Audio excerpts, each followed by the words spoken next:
very much. Hope you can all hear me. Well, thank you very much for turning up on this dismal, rainy night. See a full house, which is wonderful. This should be a very interesting evening with Frederick and Rory. Neither of these guys need much introduction. I mean, Frederick is a dashing, wonderful photographer.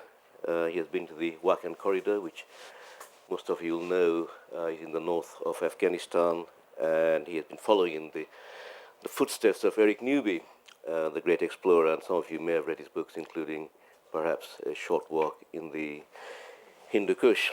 And Frederick told me downstairs that he's also enthused about the Wakhi by reading Rory Stewart's book on his walk across Afghanistan. So that's Frederick. Rory, with this chair. You all know again, diplomat, traveller, MP, author, all-round good guy who, as you know, has vast experience of Afghanistan, and he has got very strong views on what went right or mostly wrong in the 13 years now of NATO presence. I am the least important person here. I am a journalist. I work for The Independent. What we're going to do is we'll start with a presentation by Frederick, and he told me that apparently, apart from the photos in his portfolio, which have already appeared in the magazine, he has got some new material, which I think we'll be seeing for the first time. And Frederick also said that if in the time when his presentation is taking place, if any of you want to interrupt, make comments, do so. I was slightly taken aback by this, but Frederick feels that kind of interaction and dialogue would be good. So that's that, and after that we're going to have a very brief discussion when Rory gets here, and then we'll have Q&A. So Frederick. Hi. Good evening, everyone. First of all, thank you very much for coming tonight. It's actually an honor to be able to be in London this evening and talk about this project in Afghanistan. So to give you a bit of background about myself, I was born in France. I've been living in the States for about 15 years now. And I've been a photographer for about 12 years. And by doing commercial assignments, I always try to do personal assignments that have a mission, a social mission on the side. And one of them was Afghanistan. Before that, I spent a bit of time in Mongolia as well. I tried to work on a book about Mongolia. And one of the reasons I picked up photography is that I'm a terrible orator. And but I didn't want to miss the opportunity to be able to come here this evening and talk with Kim and Rory and present this project. But I try to be civilized and avoid speaking with an outrageous French accent and be good this way. But maybe we can start this way. So to give you a bit of a history about this project, in the late 1990s, I read a book about Eric Newby, about his incredible journey in Afghanistan in the part of the Wakhi corridor. And that gave me the idea about going there and studying more about this part of the world. So I was actually ready to go there. Unfortunately, the 9/11 happened, so I basically had to find a different time to go. At the time, I heard that also Osama bin Laden was supposed to be hiding in this part of Afghanistan as well, so it wasn't a good time to go. So instead of going to Afghanistan, I focused my energy in Mongolia, Central Asia, for the next 10 years. And in about 2011, I decided to go back with the idea of going to Afghanistan, prepared a trip there. And thanks to two guides, I had one guy in Tajikistan, one guy in Afghanistan, and I was able to actually do the trip, not flying into Kabul, because Kabul was actually, itself was a safe place to be. But actually doing the trip from Kabul into the Badakhshan area was not a safe place because the Taliban was very active around this area. So I flew into that Tajikistan, where I met a guide in Dushanbe, who took me from Dushanbe into the border with Afghanistan. near Sultan Ishkashim, who got me into Afghanistan. In Afghanistan, the border, I found my guide, Adab Shah, who picked me up at the border and took me in Afghanistan and was my guide for about 3 weeks. So those stories were, those images here, which were published in Port Magazine, are the story that I shot when I was there. So we can start. So first of all, when I went to Afghanistan and in the Wakhi corridor, I had absolutely no idea what I was getting into. I didn't know anything beside what I read from Eric Newby's, what I could see through my research about what I was going to find. I knew for sure that there was no risk of finding any Taliban, that it was fairly safe to go and travel around that part of Afghanistan. And I knew that the most difficult thing to go through was going to be the natural element. The idea and the aim of that trip was to go and reach the Lake Shakmaktin, which is at the very, very end of the Wakhi corridor. So to give you an idea of the Wakhi corridor, it's a long elbow, which is about something like 200 miles long. And there's a road from Sultan Ishkashim, that city I told you about, which is the beginning of the corridor, up to a village called Sarat Ibrogil. That road was built by the Soviets when they invaded Afghanistan in the early 1980s. But the road ends because of the rugged terrain and the mountains. After that, the only way to reach the higher plateaus near the Lake Shakmaktin is actually to walk. And my aim was actually to be able to reach that part. So with the help of the guide, Adab Shah, we signed all the paperwork we had to do in Sultan Ishkashim, met all the police, the commanders, the military post, organized everything, had a car who brought us to that village in Sarad. In Sarad, we met with a few farmers and set up a little expeditions with 4 of them and 4 donkeys to be able to do the 5 days trek to reach the destinations of the Lake Shakmaktin. So all of them are not guided by any means. They're just farmers who know the area very well and know the good route to go depending on the snow, the rivers and everything. So this image here is to give you a very clear idea of what we had to go through the entire time and what the landscape is made of. Just to give you an idea as well, this was the actual route that the Silk Road traders used to take 1,000 years ago to go from China to Europe and back and forth.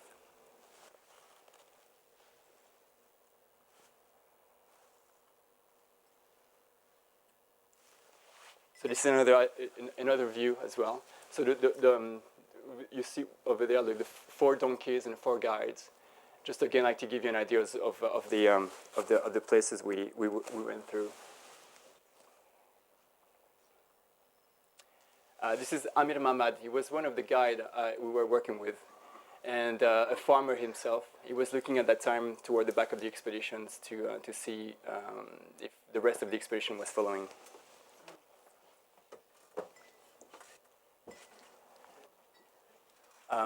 Just here as well, like to give you an idea of the terrain and the scales as well. It's in a plateau close to the higher Pamir. Excuse me, what are the rocks made of? Do you know what it's made of? No, I don't know. It's like the rock formations was, it's very, very rough, very colorful, actually quite stunning rock formations all around the corridors. But I couldn't tell you exactly what sort of rock formations it was made of.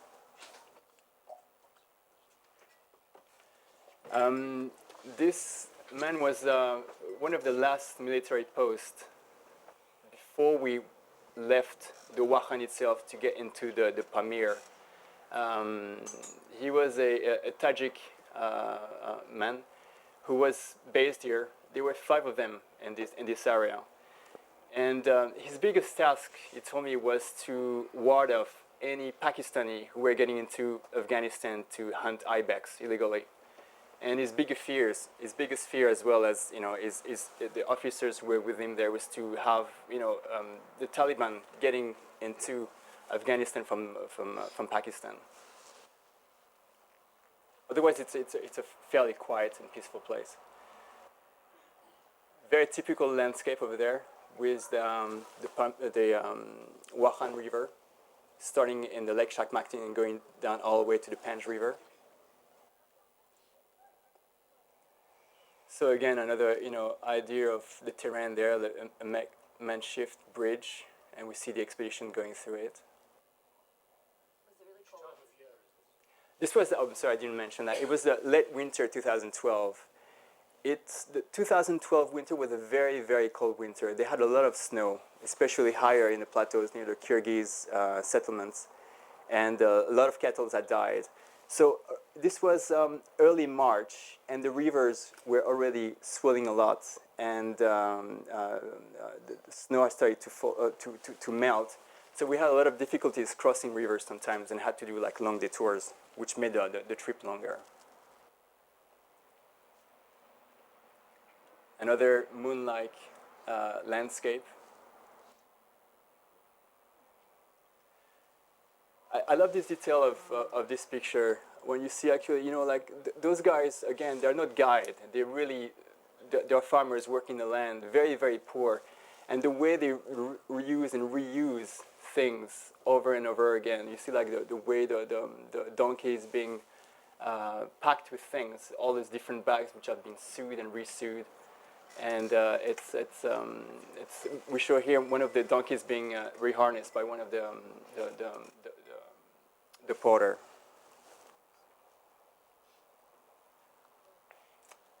Small village. I forgot the name of that village on the way to the lake. We were still driving. Actually, you can see the road on that end here. I like this image very much as well because this is overall in Afghanistan. You see a lot of those villages the way they are, with mud bricks all around and half destroyed, ruined houses which have not been rebuilt over the years. Here you see a broken mosque with a broken dome, which has been left derelict like this. So it's sort of no, just over time, overused and never been built.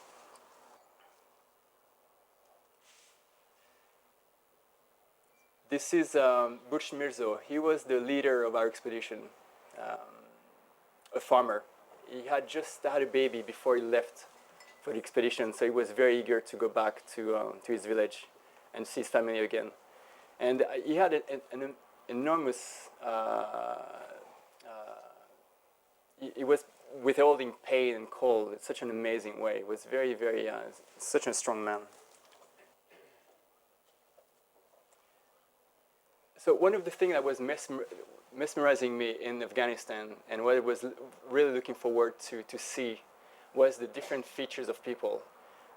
You see, Afghanistan is the center of Asia and has been for centuries a crossroad between the East and the West and West and East. Alexander the Great going through from West to East, and Genghis Khan from East to West, leaving behind genes of different pools and coming up with amazing features of people. So in the center of Afghanistan, higher in a mountain, you can have blonde people with blue eyes or red hair with green eyes. The features are really mesmerizing, which make those people incredibly beautiful and very photogenic.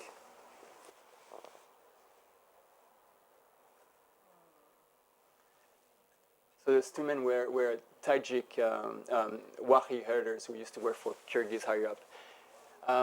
Also an amazing thing that I was pretty amazed with is the fact that even though they live so high, away from any source of way of printing on fabric or sewing or anything at all, this Wakhi woman had this amazing pageantry. And this is something they actually make themselves in their village. By getting different threads and fabric, they actually come up with this incredible outfit. And also like the necklaces they have. So is it a local dye? Yes, it's a local dye, which they make themselves too. And that's a very, very specific way for Wakhi women to be dressed like this. Was there a problem about photographing the women? No, the Wakhi were very welcoming. The Kyrgyz higher up were slightly more, being Sunni, the Kyrgyz were a little bit more protective. Wakhi are Islami Shia, much more easygoing and tolerant with outsiders and very, very hospitable and welcoming. So shooting the woman, there was no issue at all.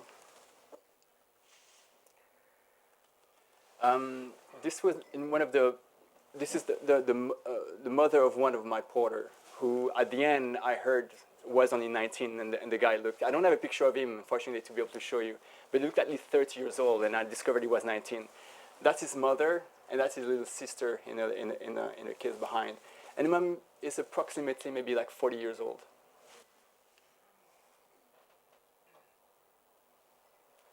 That's a Wakhi herder who worked for a Kyrgyz, and he actually spent the entire winter, terrible winter. I couldn't even imagine the conditions he worked in. And I showed this picture on the last day of work. He was actually heading down toward the valley and going back to his family after working for 4 months up there. Another Wakhi herder as well, who had spent the winter working for Kyrgyz. So all those pictures were shot toward the Lake Shakmaktin. Another soldier who was working with the previous soldier I just showed you earlier.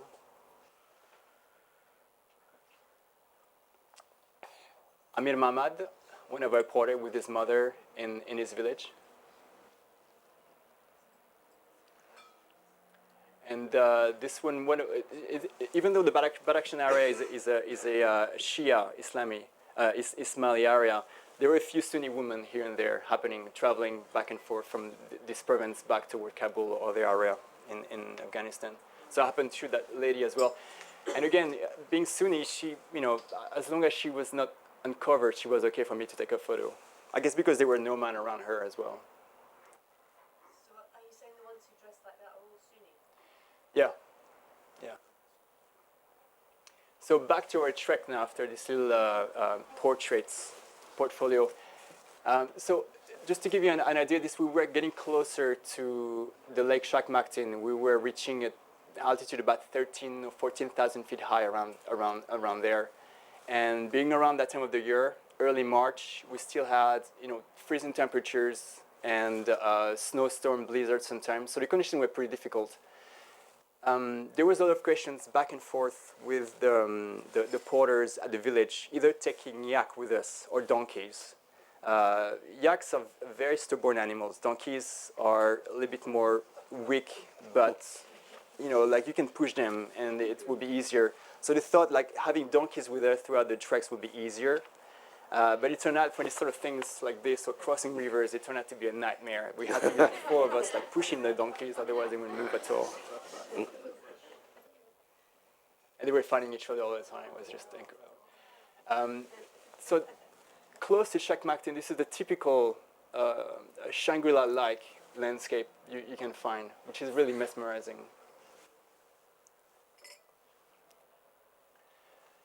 So 2012, as I said earlier, was a terrible cold winter. At this stage here, we were very close to Lake Shakmaktin. And we were discovering the remnant of a few dead animals who had died during the cold winter. This is the remnant of a yak. To kill a yak because of the cold requires very, very, very low temperatures. But because of the cold temperatures and the length of the winter, Kyrgyz had run out of pasture to feed the animals. So I think they lost a third of all their cattle over that winter, with a terrible toll for the community living there.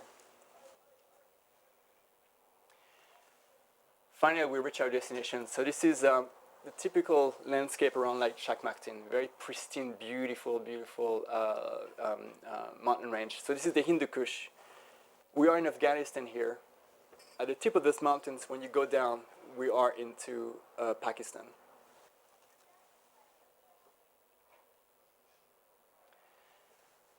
Kyrgyz women in the winter settlements around Lake Shakmaktin.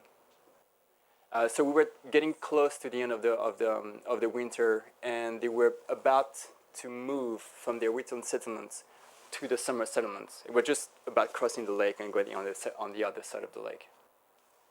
Not too far to go to. So being at around like 14,000 feet high on average, the land is very difficult to cultivate. And the only way Kyrgyz can actually survive there is to have cattle. So they have they have a lot of cattle, sheep, and yaks mainly, which they sell. And I heard later on that the yak meat and sheep meat is sold very expensive in Kabul, and actually is something in great demand and is very expensive in Kabuli restaurants.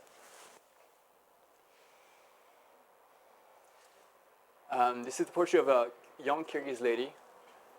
So I don't know if you've noticed, but you have some headscarf are red, some others are white. This young lady is still single, and so that's the reason why she's wearing a red headscarf. When she's getting married, she will be wearing a white headscarf. One of the terrible things I heard when I was there is the level of mortality level and rates of Kyrgyz women in particular who give birth. I heard a number about 1/3 of Kyrgyz women were dying giving birth. And being so difficult to access, there are no doctors at all, especially in the winter.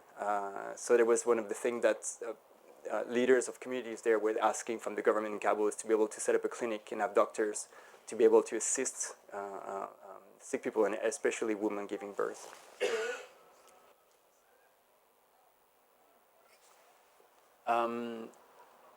So this is the kind of yurts that Kyrgyz live in. This community of Kyrgyz living around Lake Shakhmaktin moved from Kyrgyzstan in the early 20th century when the Soviet Union were invading Kyrgyzstan, and they find refuge in this part of Afghanistan as well as in the Pamir in Tajikistan. And they brought with them all the customary artifacts and clothing and everything. And here you see the yurts, which is very typical to Central Asia. They have the very similar yurts in Mongolia as well as Kazakhstan. A yurt is something very convenient when you're a nomad. You can dismantle it and rebuild it within a few hours. So it's very easy to travel with. It's actually very warm to stay in too. So two women caring for ships. So being that high as well, overnight you could have a snowstorm covering everything. So I remember leaving those yaks outside the night before and coming up the following morning, and the yak was still at the same place, covered with snow. They haven't moved at all.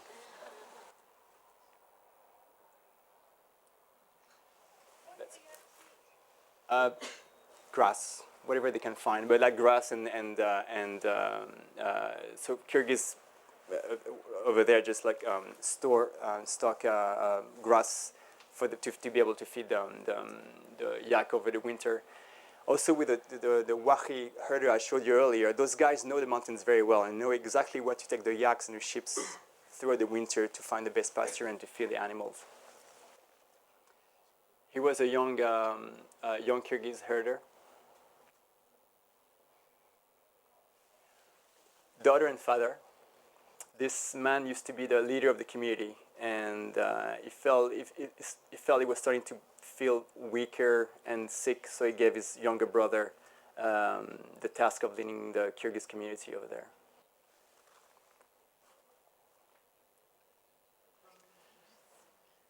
This is a Kyrgyz girl. I had a nice little adventure with her because I had noticed her earlier, and I really wanted to take a photo of her. So I spent an entire day chasing her, trying to take a photo.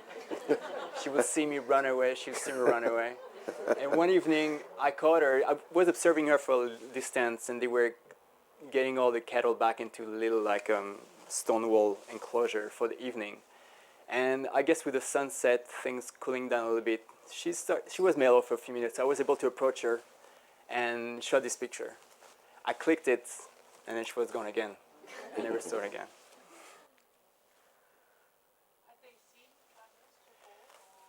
I have no idea. I don't think so. The Wakhi had, because they were always looking at the back of my camera to see images, but I was shooting with film, so they were always very disappointed not to see anything. But those guys, they had no idea what I was doing there. They didn't know if they should cry when they were seeing me, or just run away, or just look at me and just stay where they were. They were very, very just puzzled by my presence there. So this young girl milking a yak. That's a young Kyrgyz boy.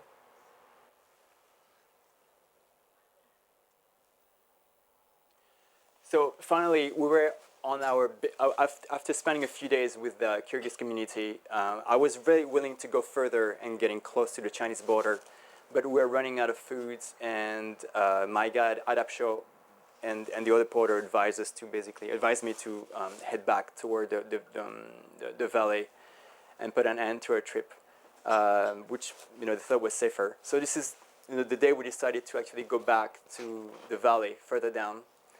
And so when I announced that we're heading back, all the porters felt elated. They could feel that they were very happy about it. Just first of all because they were able to go back to their family, resume their daily life, but also like they were going to get paid, and that would make them very happy too.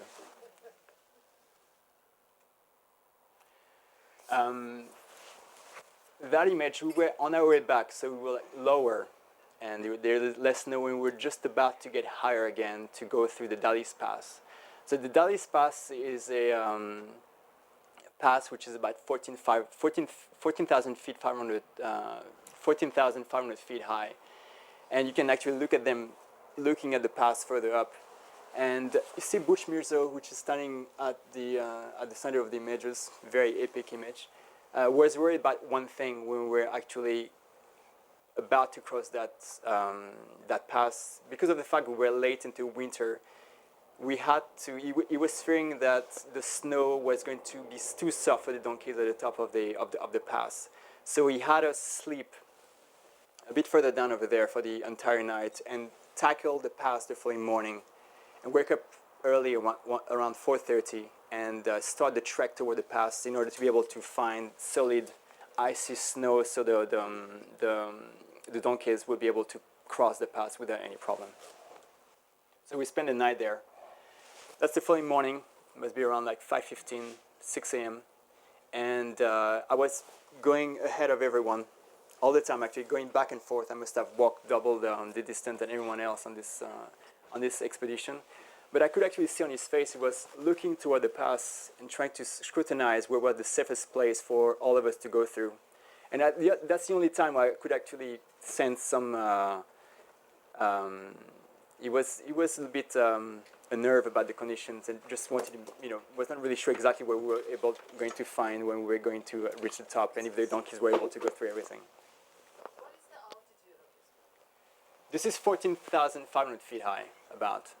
That's where we crossed high on the pass. And I remember around that time being there in this exact space, a spot when the sun rose, and being able to actually see the sun rising over the Hindu Kush. And you see this entire area here. This is basically where we had come from. Further back over there, it's China. And I was at the top of there, being able to see the entire trek and path we had come from. And it was pretty amazing to actually see the entire Hindu Kush and the sunrise over it. So this is Adapsho here. This picture was shot the day we arrived at the village. We found one pristine white wall which had just been painted. And this is Adapsho. We never see him once on any image, but he was this 23-year-old young Afghani who used to teach English in Pakistan for some time. He went back to Afghanistan to be with his family in Afghanistan. And it was an incredible help. And thanks to him, I was able to make the trip in Afghanistan and go back to the West alive. So that is pictures. And that's it for the pictures. Fantastic. Thank you.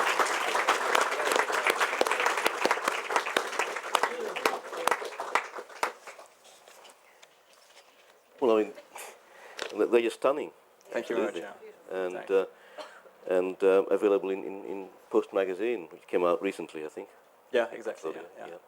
And you're making a film as well, which will come out next week. Yeah, exactly. Actually, as a matter of fact, if anyone's going to be in New York City next week, there will be a projection of the Rubin Museum of Art for the movie I also made when I was there, shooting still images as well as doing a motion picture. Well, we'll go back to in a minute, Frederick. Well, this is Rory Stewart, delayed by governing Britain, but now he's here.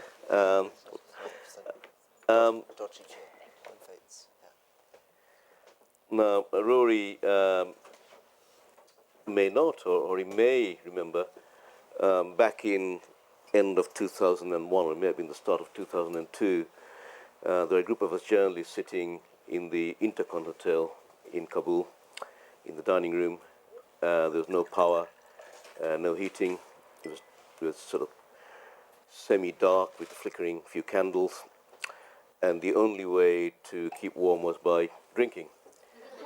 And we were drinking whiskey, which we had paid, I mean, gosh, it sounds dreadful, $160 a bottle from smuggled in from Pakistan at the Chelsea, then spelled Chelsi supermarket in the bottom of Chicken Street. We were sitting there, and then this man walked in wearing a pakul and an Afghan coat. And, you know, I think we were slightly influenced by the alcohol, but an apparition suddenly appeared. And he came out and he told us about this scheme, and he's been walking across Asia. He said he was a diplomat, and he had this, his plan was then to walk across Afghanistan. And after he left, and he was going to do it with a dog, and after he left, there was a brief silence, and then someone said, obviously a nutter. And then brief silence, and then someone else said, and where's his dog? Now, of course, he wasn't anything but a nutter, Rory Stewart, one of the most astute observers of Afghan politics and real politics at the, you know, which I've seen since then. Now, your dog was called Babu, wasn't he? That's a right. Mastiff. That's right. An old fighting dog. That's it. A lot has happened to Afghanistan since then, Rory, and a lot has happened to you. And I just wonder if jumping straight into the politics of it, if you can, I'll go to follow off. If you can perhaps tell us, you know, what were the successes and the failures of Western intervention, how you think things will pan out after ISAF ends combat missions end of this year. You know, what will happen to urban areas like Kabul and Kandahar, and what will happen to, you know, these wonderful people up in Badakhshan and Wakhan. So if you can give us a short version of your... Okay, well, thank you, everybody, and many apologies for being late. Can you hear me clearly at the back? Very good. So there's a huge, very modest questions that Kim has given me. How would I assess the intervention in Afghanistan, and what's the future? I'm going to deal, I think, with the first one first, which is how one assesses the intervention in Afghanistan. And I think the key thing is to begin from the fundamental insight of failure. So unless we acknowledge failure, it's going to be very difficult to think about Afghanistan or Iraq, or indeed a great deal of the interventions that have happened in the last 12 years. However, that failure is not absolute, and the failure is quite instructive. It turns out that we are very bad at doing certain kinds of things. We're very bad at state building. We're very bad at counterinsurgency warfare. But the West, the international community in general, appears to be better at doing other kinds of things. And the rule of thumb, I would suggest, on what the West seems to be good at doing and what the West seems to be bad at doing, is that the West tends to be better at doing things that don't require a deep cultural knowledge, a deep historical expertise, a deep engagement with. Whereas the West tends to be pretty catastrophic at doing things that require a deep understanding of complex local societies. So, what does this mean? This means that when you see international governments boast about their successes in Afghanistan, they tend to say the same things again and again. You will have heard them say, we have got 3.5 million more girls in school, access to primary health care has gone up to 85%, we have a stable currency, we've created an independent central bank, and we have a great telecom system. A lot of Afghans now using mobile telephones, right? This is largely because these are things which it is relatively easy for internationals coming into a country like Afghanistan with a great deal of money, with consultants, with laptops, operating out of capitals to achieve. So it is easy, for example, to create an independent central bank or a stable currency. These are things that we boasted of in Bosnia, we boasted of in Kosovo. When I say easy, I don't mean that I could do it or necessarily everybody in the room could do it. You need a high degree of expertise in macroeconomic management. You need to understand how a central bank operates.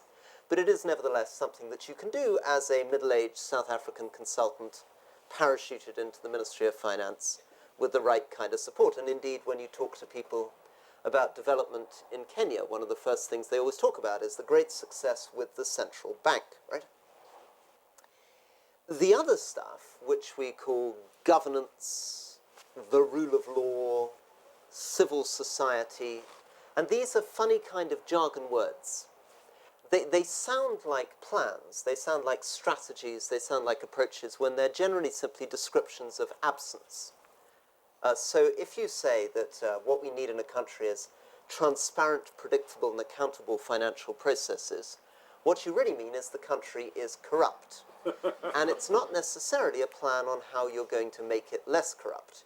If you say the country needs the rule of law, what you mean is there's an absence of justice. But your ability to deliver that thing is somewhat limited because your idea of the rule of law, you are, for example, the director of the Center of Human Rights at Chicago University, and you and a colleague are being paid $1.5 million for the full package of your security team and the consultants to operate for a USAID contract in Kabul, and you're going to deliver the rule of law. Well, what are you actually going to do? What you're going to do is you are going to commission the printing of legal texts.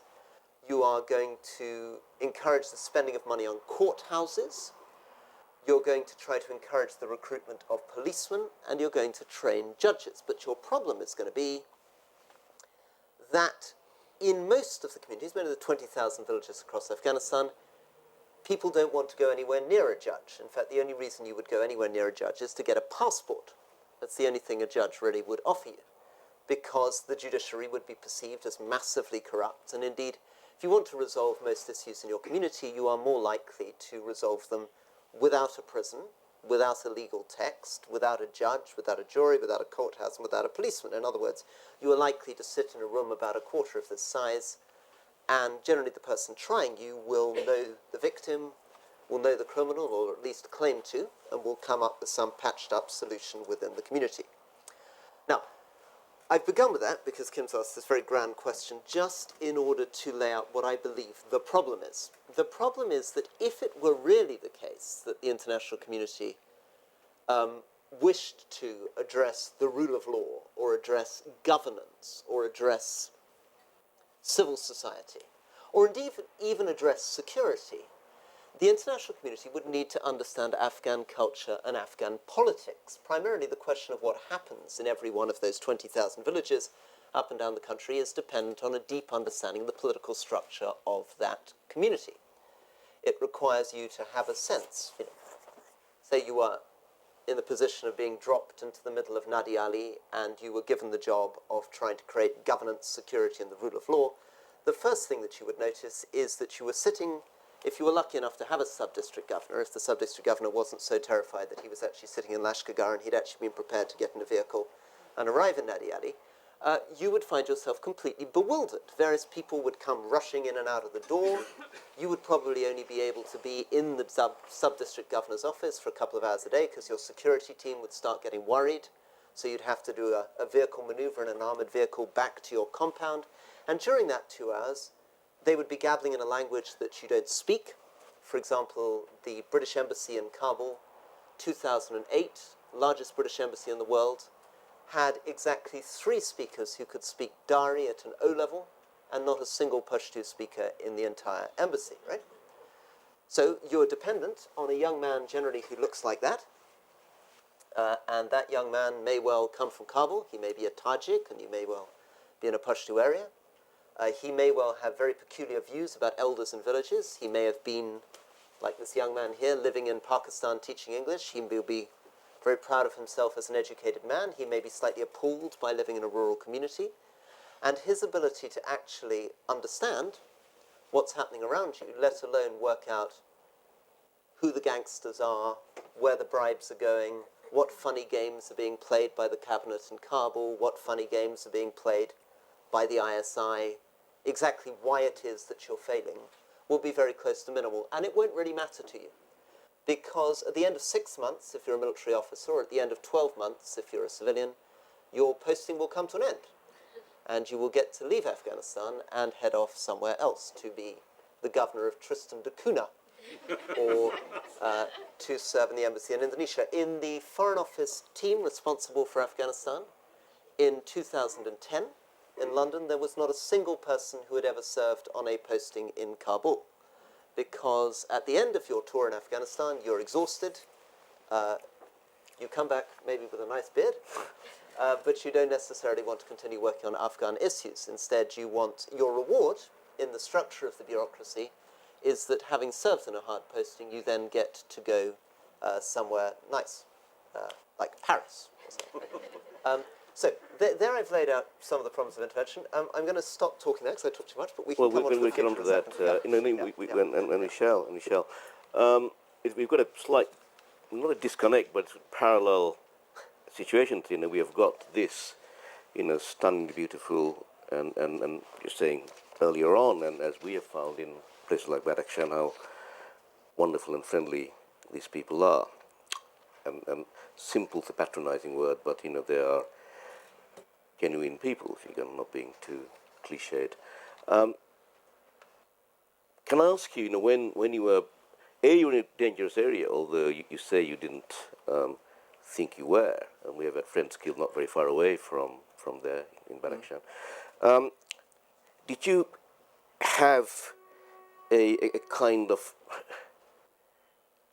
in your mind, what was where you were entirely divorced from what was going on?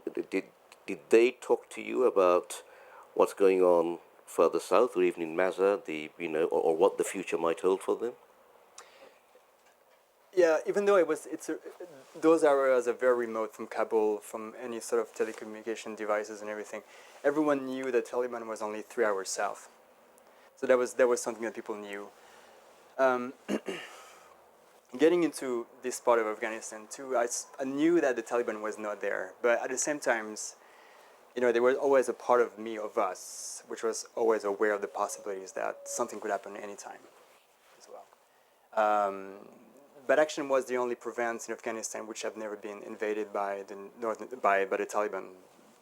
Massoud had kept the Northern Alliance there, which has resisted the Taliban until 9/11. Then the Allies were able to help the Northern Alliance to push back the Taliban further south.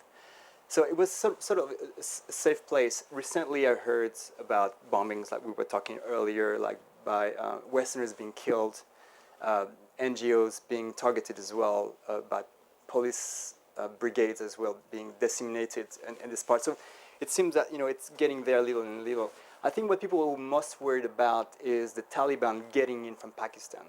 This is always the thing that we're most worried about. And for them, actually, the issue comes from Pakistan. It seems that in Afghanistan, the Taliban have been tamed somehow. The problem was what was happening in Pakistan and how Pakistan was feeding the Taliban within Pakistan as well as in Afghanistan as well. But there was a lot of worry with leaders, either from the Wakhi community as well as the Kyrgyz community, of knowing what's going to happen after 2014. They had no idea. Mujahideen were there with the Soviets after the Soviets left. For 2 years the Mujahideen were in part of Afghanistan. The only thing that somehow makes me feel better about this part of Afghanistan is that it's a very rugged area. It's a very difficult place to be, a very difficult place to live. And I think none of those communities were willing to help the Taliban if they were coming in, which means that the Taliban will have to deal with itself. And knowing how they deal, parasites the way they are, they won't be able to feed themselves, and they ultimately have to leave that part of Afghanistan.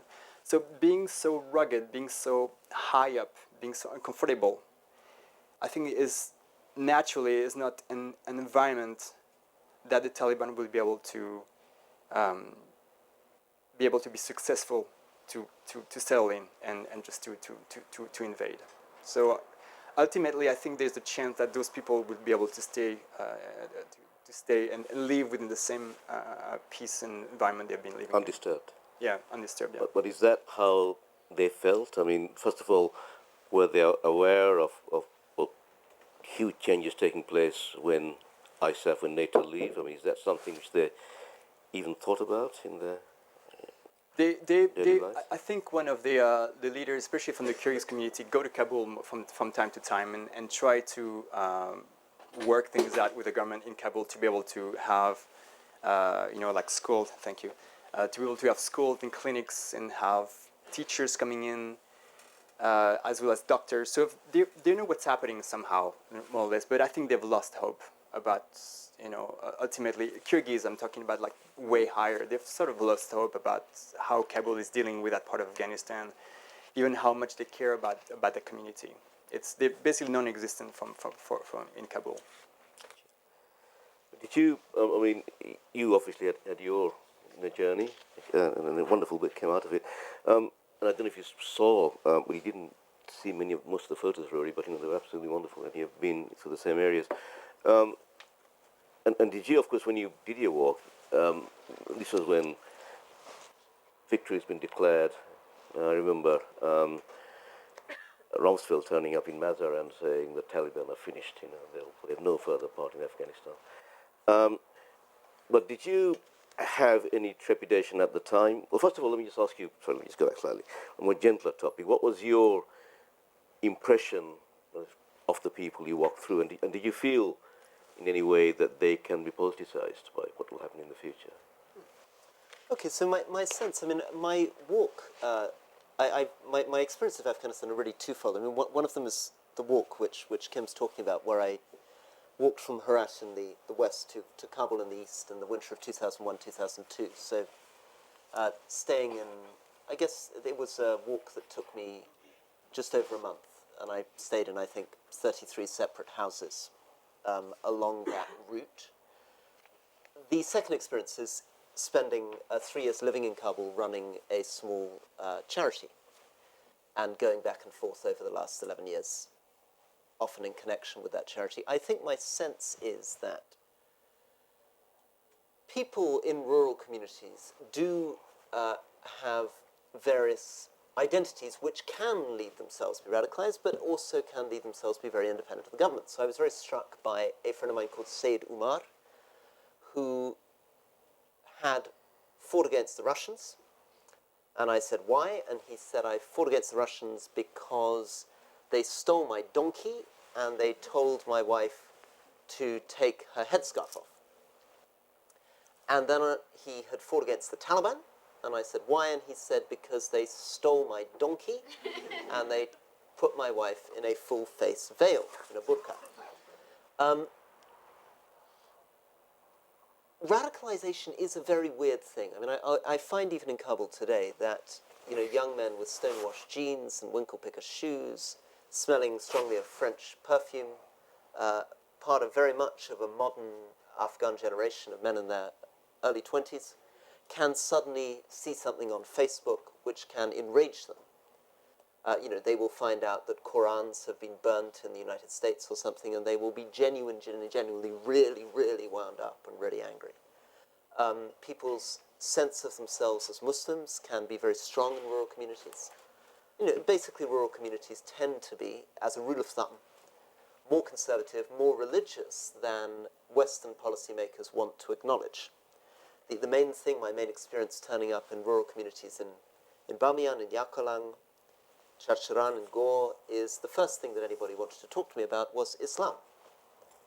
I turn up in someone's house and almost the first question is, are you a Muslim? How many times a day do you pray? Where do you go on pilgrimage? Partly, I think, not necessarily because it's what they think about all the time, but that is a good conversation with the outside world. It's a way of showing they're a global citizen. It's a way of showing that I'm not just somebody living in a village 7 days walk from the nearest roadhead, but I am a member of the Ummah. I have a connection to Mecca. I can have a conversation with anyone in the world about this great global religion. How do these things feed into being radicalized or politicized? Very, very difficult to know.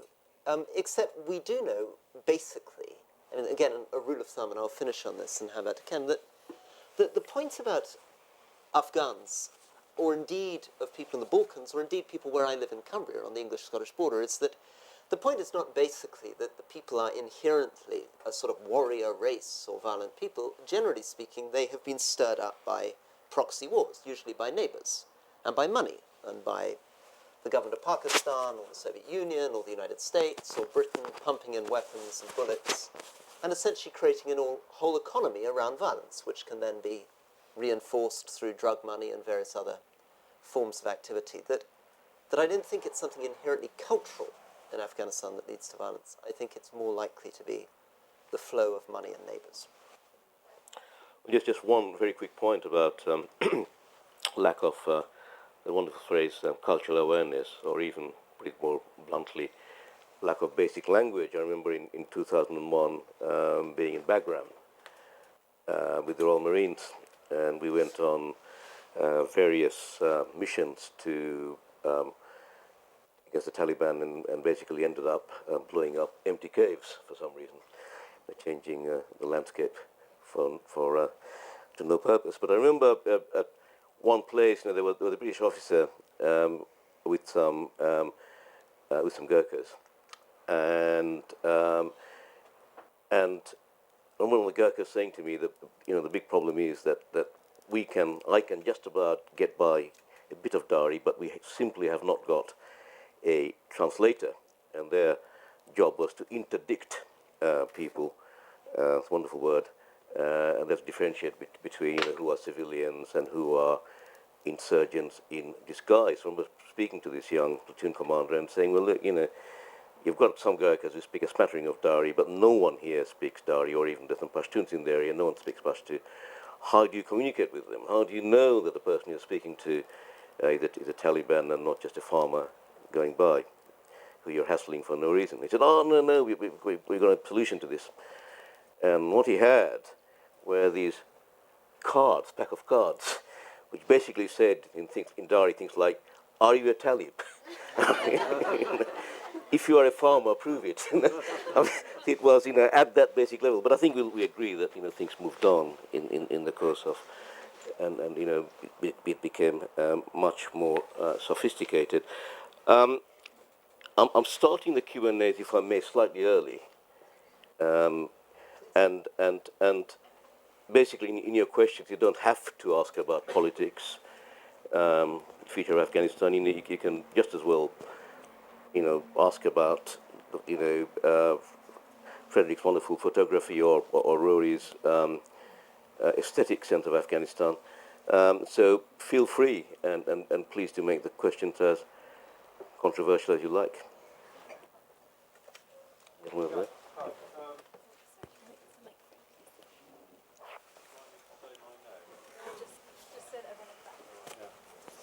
I went to Nuristan in 1969, to the Wye Valley, and the striking thing in our brief 3-week expedition there was that was the enormous variation in villages, because you didn't really talk about centres of population, in their behaviour, and the fact that some were completely a-religious and some were very religious. The non-religious ones, the men danced. Dancing hasn't been heard of in Nuristan since about 1975, I think. And none of them, the religious ones, I suppose, faced slightly more towards Kabul. But I just wondered,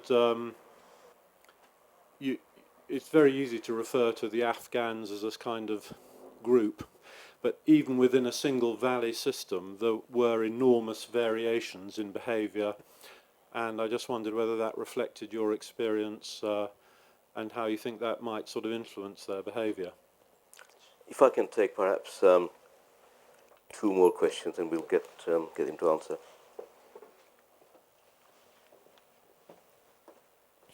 Just a very quick question. Rory, from your description of what happened in Afghanistan, why intervene? Sorry, why? Why intervene?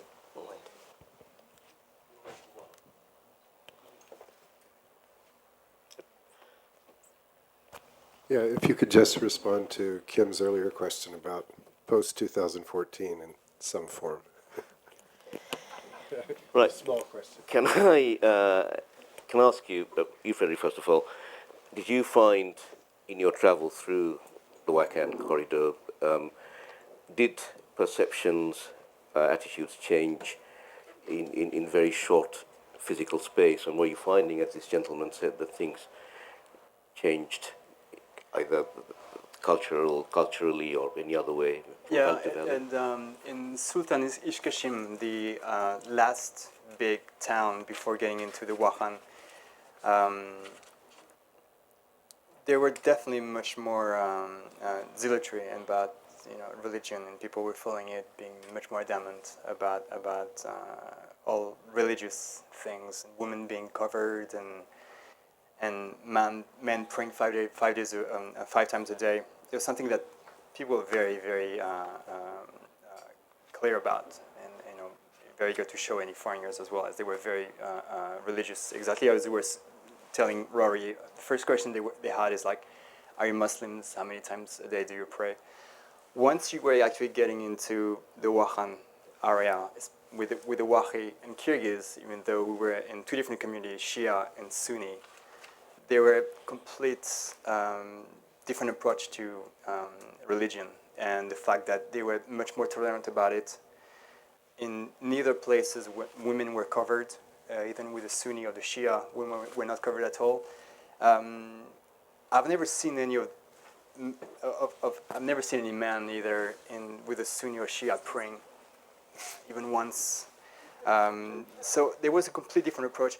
There was also the fact that, and I saw that for myself. Once we were in the car one day, and we actually left Sultan Ishkashim, the biggest town, then getting into the corridor, and I saw the woman basically taking the scarf off once we actually entered the corridor. So it seemed to be the promised land for women, and for just to be more themselves and to actually uncover themselves. And there seemed to be much more tolerance in that part of Afghanistan too. So it was something very clear, delimitation almost. You could actually physically point it to it that something was happening beyond that point, and it seemed that it was all of a sudden a bit lighter.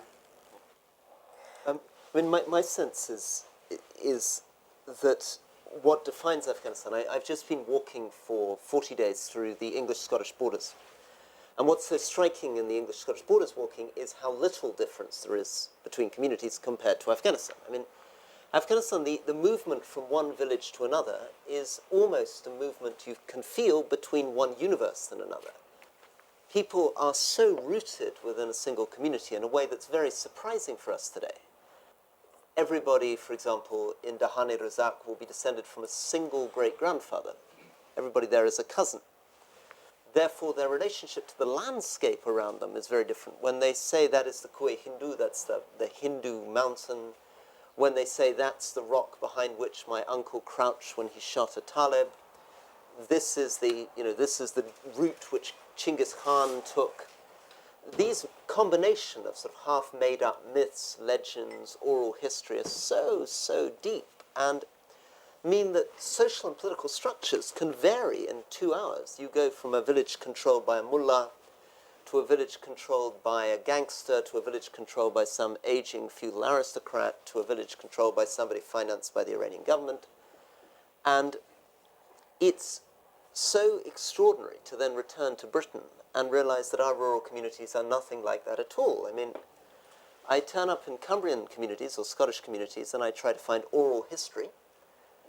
And I interview a farmer who's living next to a Neolithic standing stone, and his family have lived there at least for 900 years, back to the Vikings, and I say, "Do you have any oral history?" And he says, "No, but I think my great aunt did, and I wish I'd asked some questions." And I say, "Well, what were her oral history?" And he will say, "Oh, she once met someone who shot a leopard in India," right? In other words, in Britain, our relationship to landscape, memory, and history is sort of completely dissipated. I mean, we've become a very, very peculiar society. Afghanistan, on the other hand, I think is actually probably almost more traditional than what you would have seen when you went through in the late 60s, or early 60s, because what the effect of 35 years of conflict has been is to actually force people back into their communities, back into their tribal identities, so that many Afghans who left Afghanistan in the late 1970s remember this relatively sort of, they felt, progressive, educated country. It was the place where people from Pakistan went to shop in the Marks and Spencers in Kabul, and the Lycée Malalai had girls in fashionable French uniforms and this, that, and the other. The odd thing is that when things begin to go wrong, people become much more traditional. You get more beards, more tribal behavior. So that actually Amanullah, from 1929, would probably be a bit surprised by what he saw in 1989. Yeah. And the next question was a very broad one, really. Why intervene anywhere? So my answer is, Just to ask gentlemen, I mean, do you think it's entirely immoral to intervene under any circumstances? Would you say it'd be immoral to intervene against the Nazis? I'm just asking, are you coming from a particular standpoint on this? It's just from what Rory described, the complexity of the situation seemed to dictate us who were saying, just don't go there, because it's so multi-level.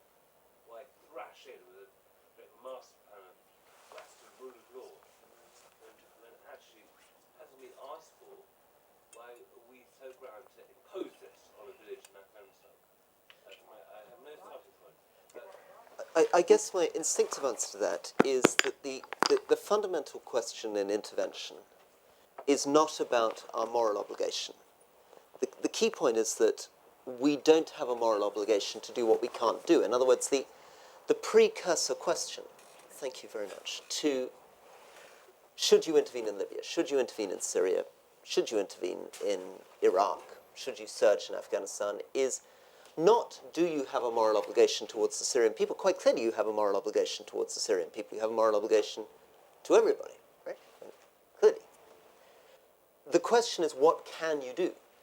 And it's that we have the most difficulty answering. Now, there doesn't need to be a council of despair. For example, I felt that in Bosnia and Kosovo, the interventions were reasonably successful. What do I mean by that?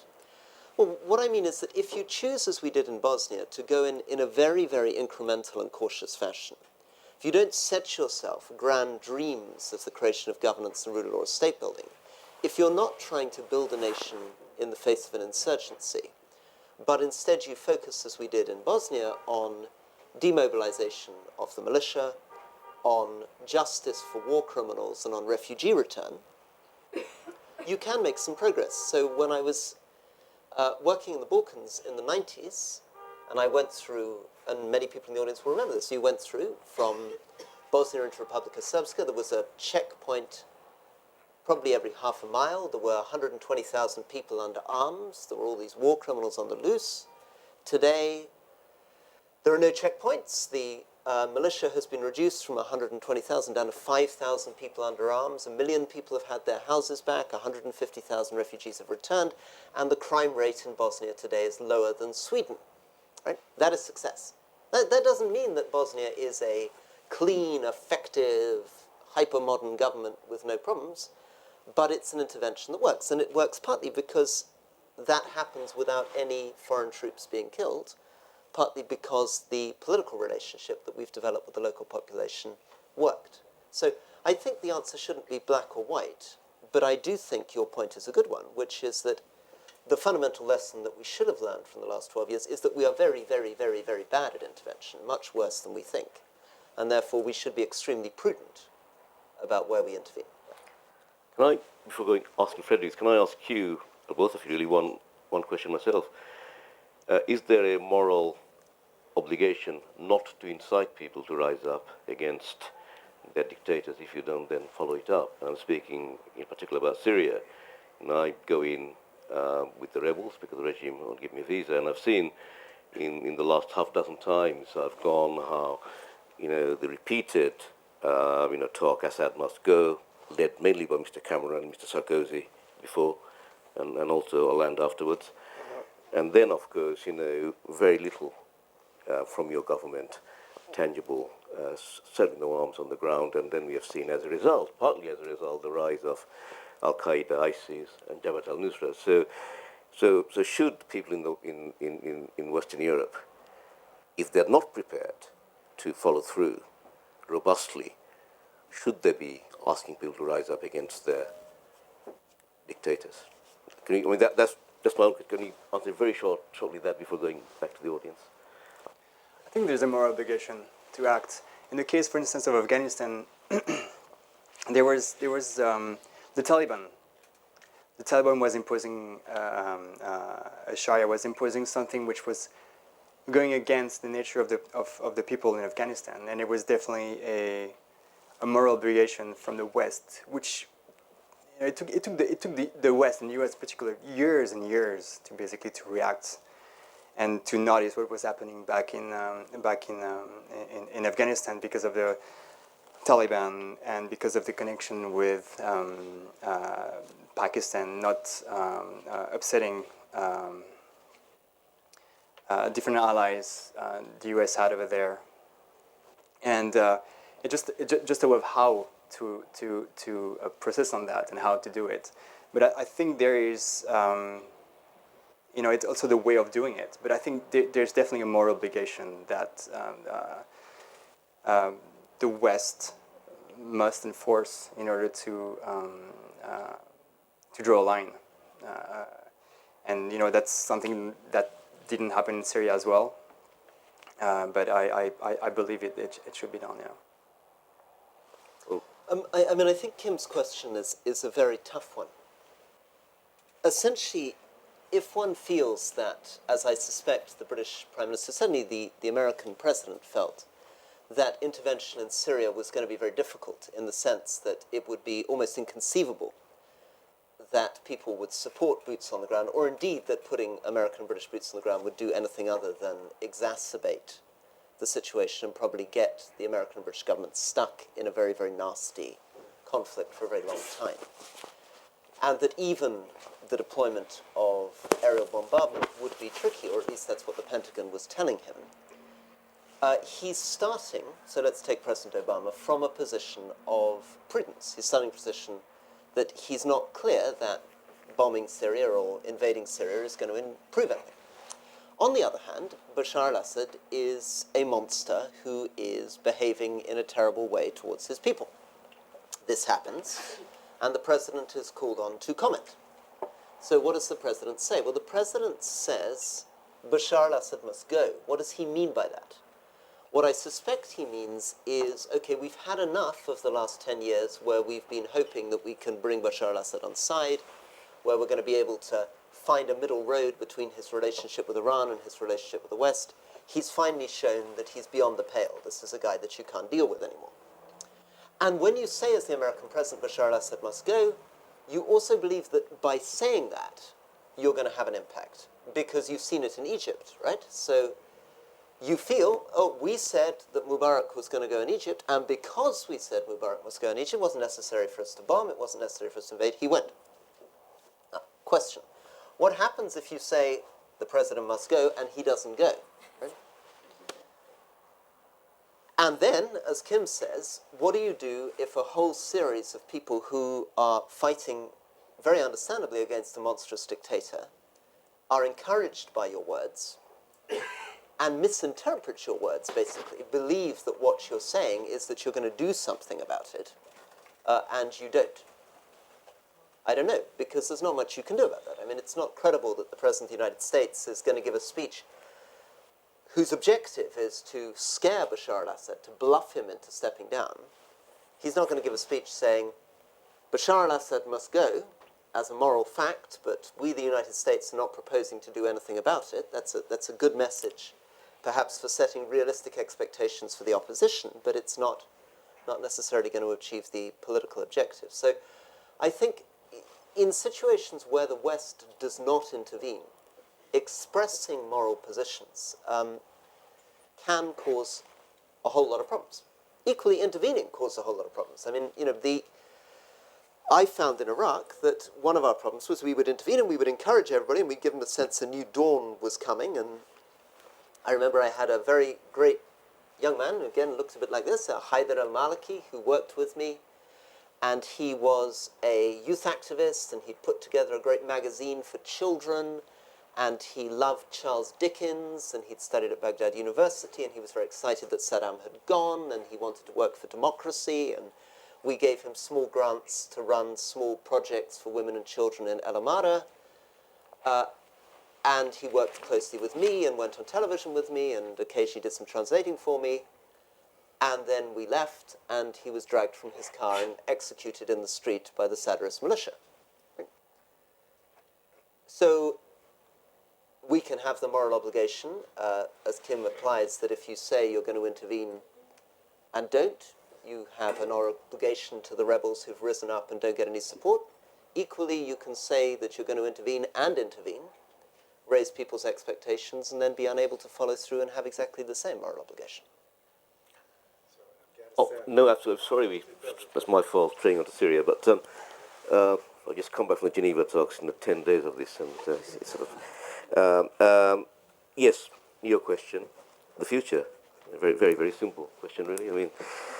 Well, again, my knowledge of Afghanistan is sort of limited. I don't have the same luggage as Rory has. I've traveled so far, unfortunately, only in bad action. So my view of Afghanistan is sort of very limited. But from what I can hear and from what I can also read, but also on the ground what I can hear, I think people are fearing a lot about the NATO retreat, and doubt. They're questioning a lot what the government, the Afghan government, Kabul, can do for the country as large.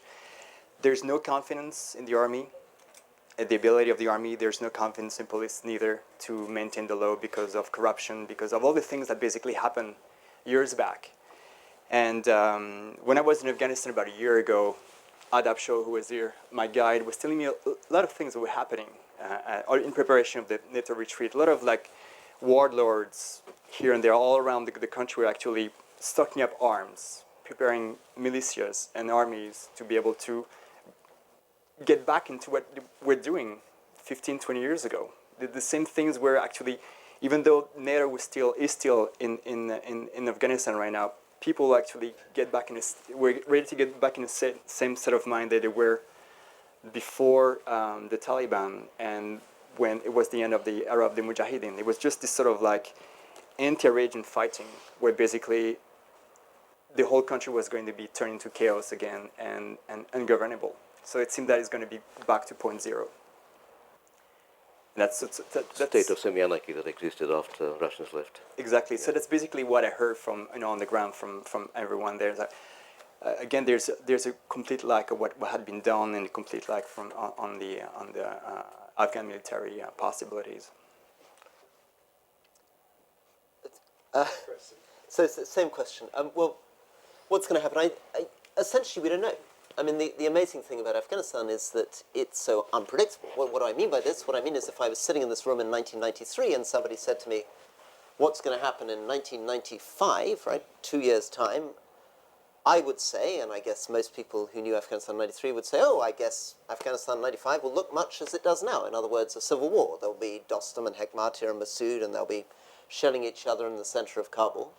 And if one of you in the audience has stuck up your hand at the back, and let's say we're the end of 1993, and said, well, how about the possibility that a group that none of us have ever heard of, called the Taliban, a bunch of young madrasa students financed by the ISI, are going to pop out of nowhere and within 18 months clear out all the checkpoints, take over the whole country, drive all these warlords out of Kabul, and establish control over more than 90% of the landmass of Afghanistan, we'd all think, oh, you're a lunatic. I mean, how are these guys going to be able to beat Hekmatyar or Massoud or Dostum, these great warlords? But it happens, and why does it happen in Afghanistan? Why is Afghanistan so unpredictable? The answer is these 20,000 villages. It's an extremely decentralized society. They flip very, very quickly in one direction or another. What are the scenarios we're facing? Scenario 1, worst case scenario, all-out civil war, return to some kind of situation in the 1990s. Best case scenario, some kind of political settlement between the Kabul government and the Taliban. Middle case scenario, and I hesitate to attach probabilities to this, but maybe this is the most likely scenario.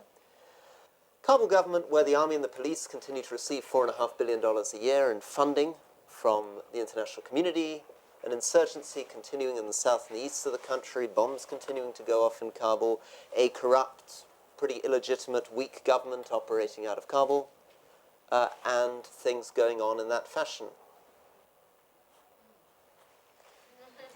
Well, it's interesting, the subsidy. I mean, if you recall, in the days of the Cold War, we were told that Najibullah was nothing but a Soviet stooge, and he probably deserved what he got. Now, the mantra in London, Washington, is that, hey, look, Najibullah was doing quite well actually. For about 3 years, they were sort of holding the Mujahideen at bay, and the whole thing collapsed because the Soviet Union collapsed and the money tap was turned off by the Kremlin. And that ain't going to happen now because there's 4.5 billion for the military, there's 10 billion altogether, which will be coming from the international community, and so this should not be happening with 365,000 ANSF. Is that entirely wrong? I don't know.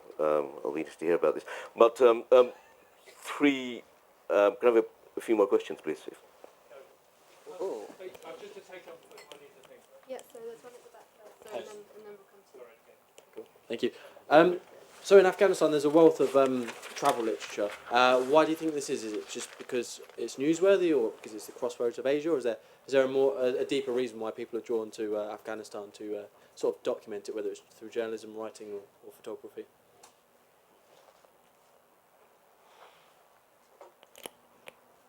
Can we have a couple more? There was a gentleman just in front who was keen to. Yeah, just to take up your point, Rory, about the localism within the villages, and your photographs, Frederick, and you talk about how those people didn't seem to pray so much. And if you look at Eric Newby's book, he talks about how that area was one of the last places to become Muslim.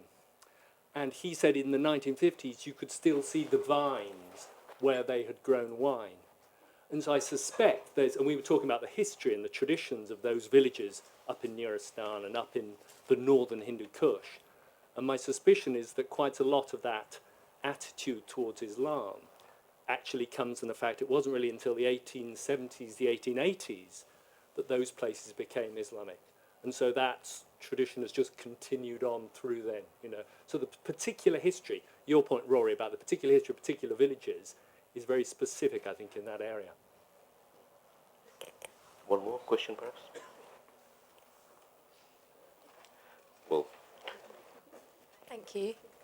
Hi, my name is Sahal, and I'm an Afghan, but I left when I was very, very young, so I don't remember much, but I must say that your pictures are absolutely beautiful. And my question is around, from the perspective of the Afghan people, and you've obviously, all three of you have spent time in Afghanistan, so from the perspective of the Afghan people, what do they want to happen in 2014 in the next 3 to 5 years, and do they see the West playing a part in that? And I have a very cheeky quick question for Rory. You said that you spent time in 33 different households. And my question was around, what did you like eating most? we'll get to you, I promise. So can we? Well, I mean, why is there so much literature, a lot of it romanticized about Afghanistan? I mean, it was around, of course, long before the various wars began. So why do you think that is?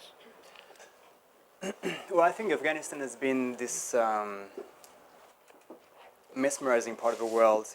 Being part of the Silk Road back in times, being witness of so many invasions from Alexander the Great, Genghis Khan as well.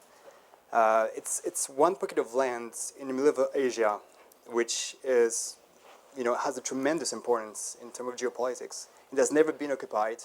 Many empires tried to occupy it. The Soviets tried, the British tried as well. Even during the Great Games, both empires, the Russians and British, tried to occupy Afghanistan. It was the last pocket of land that they were not able to occupy. As a matter of fact, Afghanistan become this buffer zone between the two empires, so the two empires would not touch and wouldn't get into friction, into war. So I think there's this incredible. How can I say? I forgot my word in English. I guess it's that in French. But there's a lot of yeah. No, I can't even. I think I forgot it too.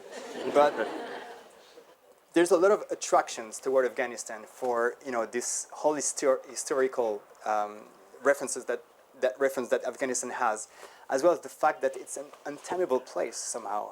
So I think from my point of view, for instance, I was very inspired by Steve McCurry's images when he went there in the 80s and drew back those incredible images. And for what I do, the images I'm looking for sometimes, what I'm looking for is like never seen images, and places like Afghanistan offers that still. There's a danger that goes with it. You go to places in Afghanistan, there's a chance you might not come back. Other places, it's safer, even though there's still like some risk to it. But visually, it's something which is mesmerizing, amazing. You never know exactly where you're going to get into. You don't know what you're going to get back with. You don't know what you're going to bring back from New York. All this work I did, I had no expectations at all. But this blew my mind. It was amazing. And there's only a few places in the world you can actually bring this. As a photographer, and I guess as a writer as well, as a journalist as well, it's a place like Afghanistan. It can be Kashmir, it can be other part in Kyrgyzstan, Tajikistan as well, but few places, especially with the globalizations today, you're looking for the story, either in words or in pictures, and places like Afghanistan provides that. So that's, to my point of view, this is what attracts me when I go to places like this. I'd say, I'd agree with a lot of that, and I'd say, though, really that the basic point about travel writing is it's an orientalizing medium. It's looking, if possible, for the exotic, the adventurous, the exciting. It's looking for the alien. And the attraction, of course, of Afghanistan is that, very unfortunately, due to war and due to its geographical position, Afghanistan has been very isolated. So it is a contemporary society. It's a modern society in many, many ways, but the experience of Afghan villages is so much more surprising than you would ever expect as somebody who hasn't visited. I'm somebody who grew up in Asia. I was born in Hong Kong and grew up in Malaysia, and I worked in Jakarta, and I sort of thought I had a sense of rural Asia. And if you'd asked me as a 25-year-old about Indonesia, and I spoke Indonesian, I traveled up and down the country, I hated travel books on Indonesia because I thought they were fake. Right? They tried to convey Indonesia as though it was some sort of, Clifford Geertz on the Balinese cockfight or V.S. Naipaul on Hindu syncretism. They would try to bring out the exotic. And when I read Bruce Chatwin writing about Afghanistan, talks of snow leopards and men in flowing robes, I thought, absolute nonsense. This country is obviously, like every other country I know in Asia, full of people who want to talk to you about David Beckham, wearing jeans and T-shirts, right? Afghanistan, of course, turns out in a very, very troubling way for a foreign visitor to almost fit the model of a traditional ethnography. The communities are genuinely very, very startlingly different one from the other.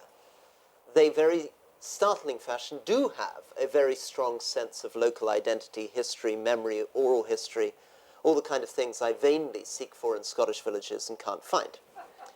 And finally, of course, they have the great advantage, and I've just discovered this because I've just been trying to write a travel book about Britain. My travel book about Britain is going to be phenomenally boring, right? What is my travel book about Britain? I walked for twice as long in Britain as I did in Afghanistan. I walked from my parents' home in Scotland to my own home near Penrith and back up to Scotland again. But the following things did not happen, right? There were no Taliban, there was nobody shooting at me, I wasn't able to come across a lost city in the middle of the mountains, there weren't wolves,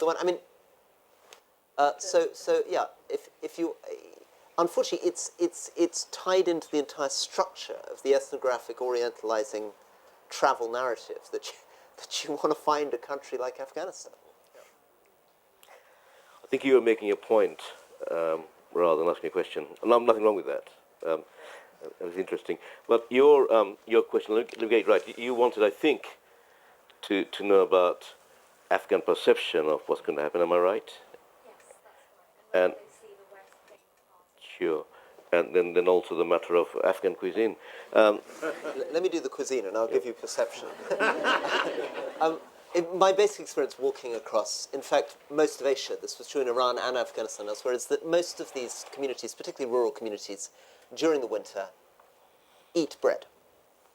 Bread for breakfast, bread for lunch, bread for supper. There is no fruit, there are no vegetables, there is no meat, generally. In Iran, communities would serve white cheese with bread, which was nice. In Afghanistan, I basically ate bread. There was no white cheese or fruit or meat or vegetables. And the bread was very, very good. And I was very lucky to get it.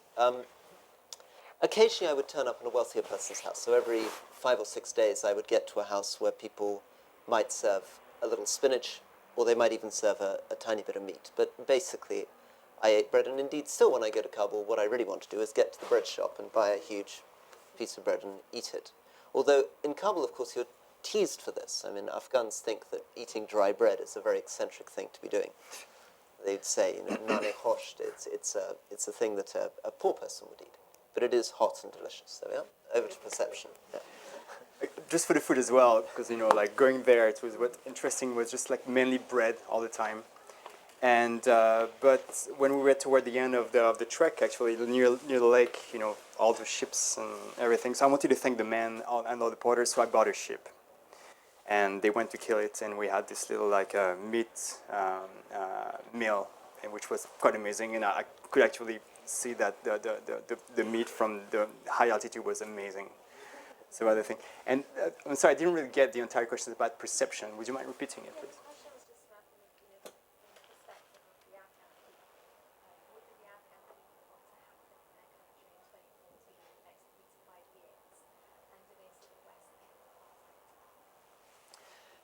You know, I think sadly there's not a lot of hope. What I perceive is like people don't really see further than tomorrow. They don't really see much. They don't have perception of what, you know, tomorrow is going to be. You know, they've been in war, civil war for 30 years. You know, and not civil war. They've been in war for 30 years, and so it's almost 3 generations of people going through that, and you see you see this depression in people's behavior, in people's face, in people's features. You know, for instance, Adaption, my guide who was here, he was telling me stories, you know, when he was a kid of seeing people walking in the streets with sticks in hands, which had been cut from people who were caught stealing things. So when you're 6 years old, 7 years old, you see this, and on and on and on throughout the years, and hearing what was happening in the country. So people have lost hope. And it told me one day, he said, you know, if the Taliban ever comes back to this country, I'll be one of the first to be killed because I had contact with Westerns. So that's how, you know, that's the hope they have. It's very limited, almost non-existent. Unfortunately, it's quite a sad place. We've got. I was going to say something, but I'm going to leave that. What I found the last time I went there. Well, let me instead ask. We've got 5 minutes. So I think you wanted to ask a question. Perhaps 2 questions with short answers. 3 questions with short answers.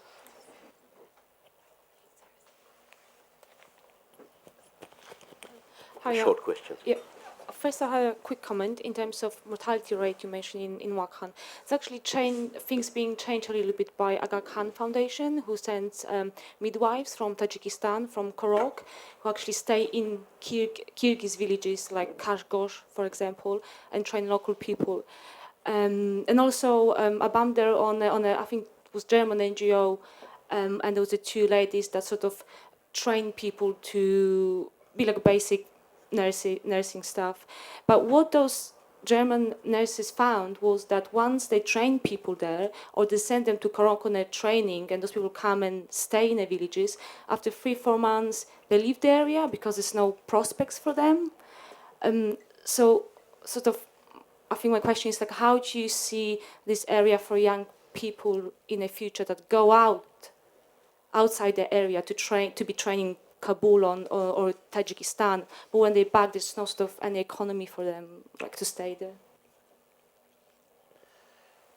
Well, for instance, for that part of Afghanistan, you know, I don't know if you've heard of Greg Martinson, 3 Cup of Teas, you know. So this guy basically built schools in that part of the world. A lot of schools in Pakistan, and about 11 schools in Afghanistan, in Wakhi corridor. The problem with the schools is that it's so cold and so difficult to access that there are teachers only 3 months a year, June, July, August. Then people are gone because the winter is very, very difficult conditions, and no one can actually pay anyone to stay there.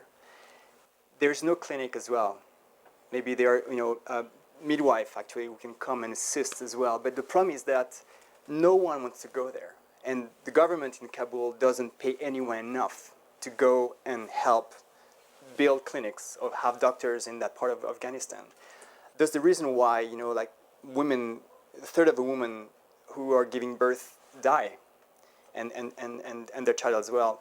And so the perspective is actually very alarming. Even like, you know, leaders who actually spend a lot of time and energy going into Kabul and trying to get help from the government into that part of Afghanistan are losing hope. And, you know, some of them I heard actually thinking of moving back into Kyrgyzstan or going to Turkey, because there is a very big Kyrgyz community who actually moved from that part of Afghanistan to go to Turkey because the Turkish government at the time gave them asylum.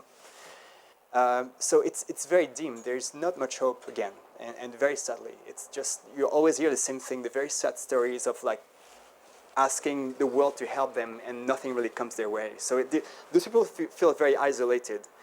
And even though, you know, between the Wakhi community at the lower plateaus and the Kyrgyz community, there was like peace, those two communities lives at peace together, you could see there was a lot of frustrations and a lot of bitterness with the Kyrgyz. And they were way more careful with Westerners coming in, and you could actually feel they had like much more sometimes animosity with people, you know, me in my case going there and just like trying to get into their world, because why are you coming here? You know, no one is giving us any help.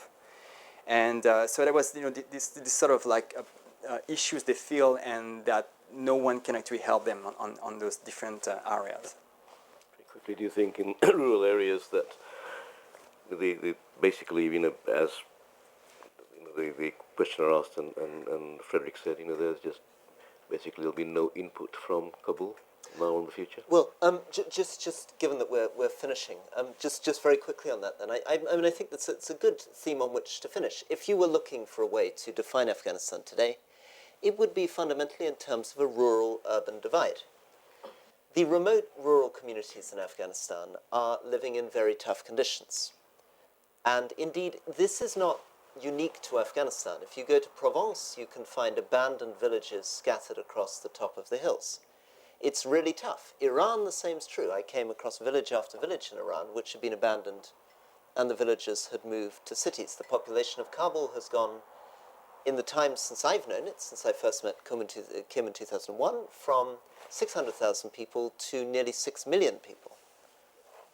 People do not want to live, or particularly young people do not want to live in rural areas. I mean, it is, for me as a visitor, these rural villages are wonderfully exciting. You see men riding white horses, great white beards, they have enormous dignity, they have a sense that they are the king of their community, that no hamlet is too small to be unimportant. But if you are a young man, it's really depressing.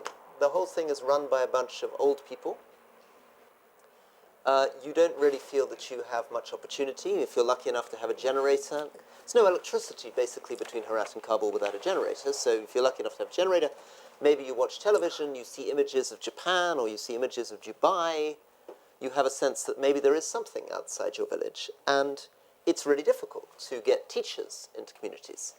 But it's not impossible. And there are a lot of very good non-profits, there are a lot of good NGOs who are doing good rural action programs, particularly people who have been embedded in the country for a long time. So the Swedish committee, for example, is fantastic at what they do.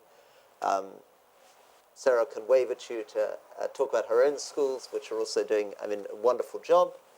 There will be many other people who are supporting rural programs in Afghanistan. Oxfam's doing a great job, Save the Children's doing a great job, CARE's doing a great job, Mercy Corps is doing a great job, the Aga Khan Foundation is doing a great job. But there is a fundamental problem. I mean, the fundamental problem for a young Afghan man, if you look like this, do you really want to be in a small village? And even more, do you actually want to be in Afghanistan at all?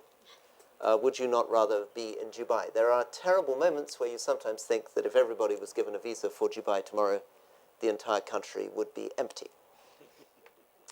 Which is not to say that it is not the most wonderful country, and a country from which we can learn a great deal. But it's in the normal, you know, there is only so much happiness you can get out of feeling like an honorable, dignified, courageous mujahid. Most of us would rather be able to get a pizza and a hot bath. Thank you very much. Well, thank you very much on that note. We could go on, but I'm afraid we can't, sadly. So thank you very, very much, and thanks to Rory and to Frederick. Thank you.